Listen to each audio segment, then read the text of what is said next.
What's going on, boys and girls? I wasn't going to do a video about this, but I said, somebody always trying to learn something. Somebody probably didn't even think about this.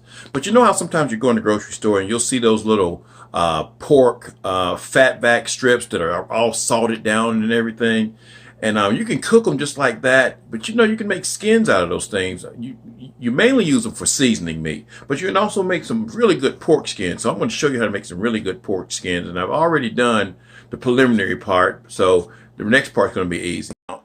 Now I took the salted pork skins and I boiled them down in water for about maybe once it actually started boiling, they probably boiled for about 5 minutes or so, and that's just to rinse the salt off. I took that pot of water and rinsed the salt off of them, then I put them in a strainer and dried them off, and now I've got them on some foil here on a cooking sheet in one layer.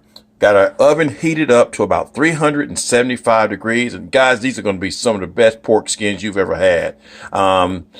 You can buy a little bag of these things. Of course, now with times being the way they are, they used to be like $1, $2 a bag. I think these were like $4 or so. But they're a good little snack, and they're gluten-free. So if you're looking at it that way, gluten-free and low carb as well too.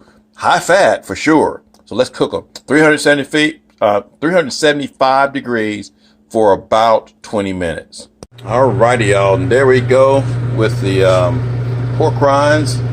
They actually stayed in there for about 25 minutes at 375 degrees.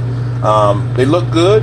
We're gonna let those cool down and we're gonna eat them, and that's how easy it is to make those. Try to keep this short, guys. Y'all like this video, share it so that you can get notifications, and add me to your channel. And thanks for listening. Peace.